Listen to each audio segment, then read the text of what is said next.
ಯಾಕೆ ಅಂತಂದರೆ ಮನುಷ್ಯತ್ವವೇ ಇಲ್ಲದೇ ಇರೋಂಥ ಬಾಂಗ್ಲಾದೇಶದವರು ಅಲ್ಲಿಯ ಹಿಂದೂಗಳ ಜೊತೆಗೆ ಕ್ರಿಶ್ಚಿಯನ್ರನ್ನ, ಬೌದ್ಧರನ್ನ, ಸಿಖ್ರನ್ನ ಕೊಲೆಗಳು ಮಾಡಿದ್ರು.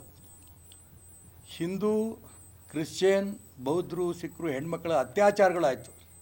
ಇದು ಗೊತ್ತಿದ್ದರೂ ಕೂಡ ರಾಜಕಾರಣದಲ್ಲಿ ಯಾರನ್ನೋ ತೃಪ್ತಿಪಡಿಸಬೇಕು ಅನ್ನೋಂಥ ಒಂದೇ ಉದ್ದೇಶದಿಂದ ಬಾಂಗ್ಲಾದೇಶದಲ್ಲಿ ಹೆಂಗೆ ದಂಗೆ ಆಯಿತು ಅದೇ ರೀತಿ ನಾವು ಇಲ್ಲೂ ಮಾಡ್ತೇವೆ ಅನ್ನೋಂಥ ಹೇಳಿಕೆಯನ್ನು ಒಬ್ಬ ಕಾಂಗ್ರೆಸ್ ನಾಯಕ ಹೇಳ್ತಾನಲ್ಲ, ಆ ಕಾಂಗ್ರೆಸ್ಸು ಸ್ವಾತಂತ್ರ್ಯಕ್ಕೋಸ್ಕರ ಹೋರಾಟ ಮಾಡೋದು ಕಾಂಗ್ರೆಸ್ಸು.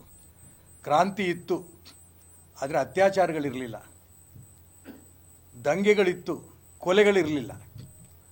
ಇವತ್ತು ಕೊಲೆ, ದಂಗೆ, ಹಿಂದೂ, ಕ್ರಿಶ್ಚಿಯನ್ ಎಲ್ಲರೂ ಕೂಡ ಮಾಡಿದಂಥ ಬಾಂಗ್ಲಾ ರೂಪದಲ್ಲಿ ನಾವು ಇಲ್ಲೂ ಕೂಡ ನಾವು ದಂಗೆ ಮಾಡ್ತೀವಿ, ಕೊಲೆಗಳು ಮಾಡ್ತೀವಿ ಅನ್ನೋಂಥ ಮಾತನ್ನು ಹೇಳ್ತಾರಲ್ಲ, ಈತ ಕಾಂಗ್ರೆಸ್ಸಿಗನಾಗಿರೋದಕ್ಕೆ ಯೋಗ್ಯನಾ ಅಂತ. ಯಾಕೆಂದರೆ ಕಾಂಗ್ರೆಸ್ ಶಾಂತಿನೂ ಇತ್ತು, ಮಹಾತ್ಮ ಗಾಂಧಿಯರ ಶಾಂತಿನೂ ಕೂಡ ಈ ದೇಶಕ್ಕೆ ಸ್ವತಂತ್ರ ತರೋದ್ರಲ್ಲಿ ಯಶಸ್ವಿ ಆಯಿತು. ಭಗತ್ ಸಿಂಗ್, ಚಂದ್ರಶೇಖರ್ ಆಜಾದ್ ಇವ್ರದ್ದೆಲ್ಲರದ್ದು ಕೂಡ ಕ್ರಾಂತಿನೂ ಇತ್ತು. ಆದರೆ ಇವರು ಬಹಳ ಶಾಂತಿ ಬಗ್ಗೆನೇ ಹೇಳ್ತಾರೆ, ಸಂತೋಷ. ಅಂಥ ಶಾಂತಿ ಮಹಾತ್ಮ ಗಾಂಧೀಜಿಯವರಿಗೆ ಮಾನ್ಯ ಈ ಹೈವಾನ್ ಡಿಸೋಜಾ ಕೊಟ್ಟಿರೋಂಥ ಸ್ಟೇಟ್ಮೆಂಟ್ ಇದೆಯಲ್ಲ, ಇದು ಗಾಂಧಿ ಸ್ವರ್ಗದಲ್ಲಿರೋಂಥ ಗಾಂಧಿಗೆ ಸಮಾಧಾನ ಆಗತ್ತಾ?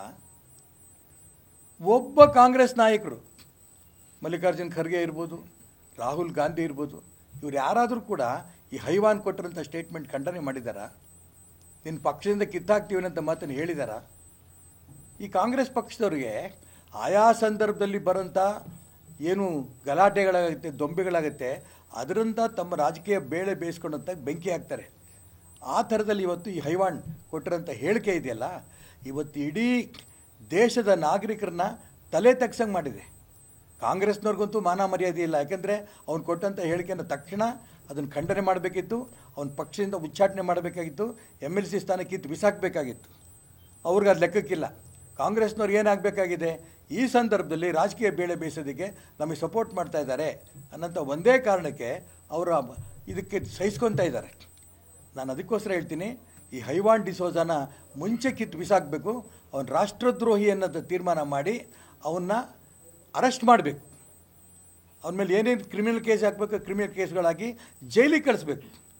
ಏನು ಬೇಕಾದ್ರೂ ಹೇಳ್ಬೋದು ಈ ದೇಶದಲ್ಲಿ, ಪತ್ರಿಕಾ ಸ್ವಾತಂತ್ರ್ಯ, ವಾಕ್ ಸ್ವಾತಂತ್ರ್ಯ ಇದೆ ಅಂತ ಅಂದ್ಕೊಂಡು ಈ ರೀತಿ ತಮ್ಮ ಹೇಳಿಕೆಗಳು ಹೇಳ್ಕೊಂಡು ತಮ್ಮ ಪ್ರತಿಭೆಯನ್ನು ತೋರಿಸ್ಕೊಂಡು ತಾನೇ ದೊಡ್ಡ ಲೀಡ್ರು ಅನ್ನೋಂಥ ಪ್ರಯತ್ನ ನಡೆಸ್ತಾ ಇದ್ದಾರಲ್ಲ, ಇದನ್ನು ನಾನು ಖಂಡಿತ ಇದನ್ನು ಸಂಪೂರ್ಣ ಖಂಡನೆ ಮಾಡ್ತೀನಿ. ಇದನ್ನು ಕಾಂಗ್ರೆಸ್ಸಿಗರು ಕೂಡ ಖಂಡನೆ ಮಾಡಬೇಕು, ಅವನ ಬಗ್ಗೆ ಕ್ರಮ ತಗೋಬೇಕು. ಯಾಕಂದರೆ ಈ ದೇಶ ಇಂಥ ದೇಶ ಅಲ್ಲ ಇದು. ಇಲ್ಲಿ ಎಲ್ಲರನ್ನೂ ಕೂಡ ಸಹಿಷ್ಣುತೆಯಿಂದ ನಾವು ನೋಡ್ತಾ ಇದ್ದೀವಿ. ಹಾಗಾಗೇ ಇವತ್ತು ಭಾರತದಲ್ಲಿರೋಂಥ ಎಲ್ಲ ಹಿಂದೂಗಳು, ಮುಸಲ್ಮಾನರು ಸಂತೋಷದಿಂದ ಇರೋದು.